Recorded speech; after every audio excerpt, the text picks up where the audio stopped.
Hey guys guys আজকে না অনেক সময় আলাদা করে ঘুম থেকে উঠে খাওয়া দাওয়া গিয়েছিলাম, যেহেতু এখানে বিকালবেলা সবাই মিলে কবাডি খেলায়। আমি দেখাবো অন্য কোনো ভিডিওতে। আর আজকে দেখো সন্ধ্যাবেলার মধ্যে টিফিন খেয়েছিলাম ম্যাগি, আর তারপর উনি বানাচ্ছিলেন মালপোয়া। আর ভিডিওটা আমি বেশি লম্বা করতে পারি না, কেননা আজকে যাবো মেলাতে, তাছাড়া মেলায় ভিডিওটা এডিট করতে হবে, তার জন্য আমি শর্ট এরকম ছেড়ে দিও। যাই হোক, এদিকে তো কারেন্টটা চলে গিয়ে আবার চলে এসেছে, আর আমি অনেক ভয় পেয়ে গিয়েছিলাম, কারণ অন্ধকার তো।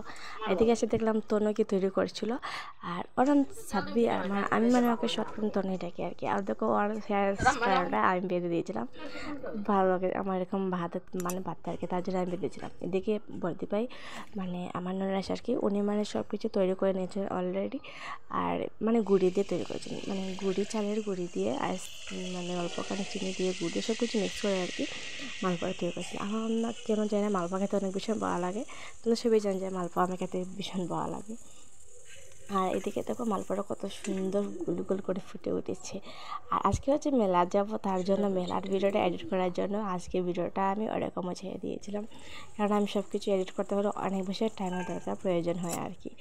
আর এদিকে মালপোয়াটাও অনেক ভীষণ টেস্টি হয়েছিল, আমি খেয়ে নিয়েছিলাম অলরেডি। একটি যখন বানিয়েছিলাম তখন আমি একটি খেয়েছিলাম, আমি এত খেয়েছিলাম আর কি। বাট উনি বলছেন যে উনি তৈরি করে তারপর দেবেন আমাদেরকে। আমি এইদিকে তো মালপোয়াটা তৈরি করেছিলেন, আর এইদিকে আমার শাশুড়ি মা আর আমার বর ভিডিও কল করে দেখছিলেন ওনার মাইয়াকে, আমার বরের বোনকে উনি দেখছিলেন কী হচ্ছে কী না। তারপর আমাকে বলেছিলেন যে আমি হ্যাপি আছি কি না, আমি বলছিলাম হ্যাঁ আমি অনেক হ্যাপি আছি। আর যেহেতু নদীর ভিডিওটা তোমরা দেখেই নিয়েছো, নদীতে একটু কম নামবো সেটাই বলছি, কারণ আমি সাঁতার কাটা যাই না, তার জন্য আর কি। আচ্ছা এইসব ছিল, এই যে ফুচকার মতো মালপোয়াটা হচ্ছে সেটা দেখে সবাই দিয়ে আনতো, দেখো কতটা সুন্দর হয়ে ফুল গুলগুল গোলমটল হয়ে ফুলে আছে। আমি বলেছিলাম ওনাকে আমি কয়েকটি বানাই, বাট উনি বলেছিলেন যে না তো বানাতে হবে না, আমি বানাবো। বাট আমার বানাতে অনেক বেশি ভালো লাগে, বাট উনি আমাকে কাজ করতে টোটালি দেনে যায় না কেন। আর আমি এদিকে বলেছিলাম যে ঠিক আছে মাছটা যেহেতু মাছটা একটু দিয়ে দিই, তার জন্য এদিকে আমি মাছটা দিচ্ছিলাম। এদিকে তনুকে দেখছিলাম কী করছে, ওকে বললাম কী করছো, আমাকে দেখাচ্ছে ফ্রক বানিয়েছে, এই দেখো সুন্দর হয়েছে, হ্যাঁ বেশ সুন্দর হয়েছে, আর্ট করতে খুব ভীষণ ভালোবাসে, তার জন্য এদিকে আর্ট করেছিল। এই দেখো, আর ওকে বলছিলাম যে মালপোয়া খাবে নাকি, ও বলছিল হ্যাঁ খাবো দাও, তার জন্য এদিকে আমাকে আর বর্দি ভাই আমাকে এতনকে দিয়েছিলেন। উনি বলেছেন যে চা দিয়ে খাওয়ার জন্য, আমি তো যেহেতু চা এত পছন্দ খাই না, তার জন্য খালি এমনি খেয়েছিলাম। এখন বাজে জানো কয়টা বাজে, এখন রাত্র 9:30 পুরো বেজে গিয়েছিলো, যাই না কী করতে করতে অনেক লেট হয়ে গিয়েছিলো। আর এইদিকে তনু বানাচ্ছিল আর্ট, আর ওর হেয়ার স্টাইলটা আমার খুব ভীষণ ভালো লেগেছিলো। আই থিঙ্ক আমাকে এরকম দিতে আমাকে খুব ভীষণ ভালো লাগতো, তাই না? আমার ভীষণ কি বানাচ্ছে বলো তো? ঠিক আছে, ওর সাথে একটা কথা বলে ও আর্ট করতে ভীষণ আমি ভিডিও এরকম ছেড়ে দেবো, হবে? আচ্ছা, ওর কাজটা ওর আটটা বাড়ানো হয়ে গেলে আমরা এবার খাওয়াতে চলে যাবো, ভাত নয় মালপোয়াটা খাবো।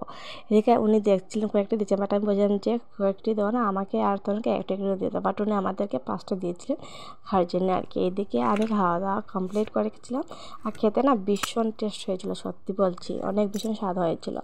আর তুমি দেখতে পাচ্ছ খুব সুন্দর হয়েছে। আর এদিকে আমি খাওয়া করে খাওয়াটা কমপ্লিট করে এসেছিলাম মাছটা ধুয়ে দেওয়ার জন্য, আর মাছটা ধুয়ে তারপর শুধু মাছ ভাজা দিয়ে চচড়ি দিয়ে খেয়ে ঘুমিয়ে পড়ছিলাম। যেহেতু মালপোয়া খেতে আমার ভালো লাগে, বাট কী করবো আমার অনেক ভীষণ প্রবলেম করে শরীরের মধ্যে, তার জন্য আমি করে একটু খেয়েছিলাম। তারপর ভাত খাওয়া হয়নি, অল্প খানি পরেই ঘুম থেকে উঠে তারপর ভাত খেয়েছিলাম। আচ্ছা ঠিক আছে গাইস, এবার ভিডিও আমি অতটুকু শেষ করছি, এবার মিষ্টিদা এসে যাবে, মিষ্টিদার সাথে অল্প চলবো গপ টপ করবো, তারপর নিচে চলে যাবো। আর এইটি হচ্ছে খাবার এনে উনি আছেন, এটার নাম হচ্ছে ঘটি গরম, যেটা কি উনি বলেছিলেন আর কি। আর এদিকে মালপোয়ার রেসিপিটা যদি ভালো হয় তাহলে লাইক শেয়ার কমেন্ট সাবস্ক্রাইব অবশ্যই করে নেবে। Tata guys, love you all.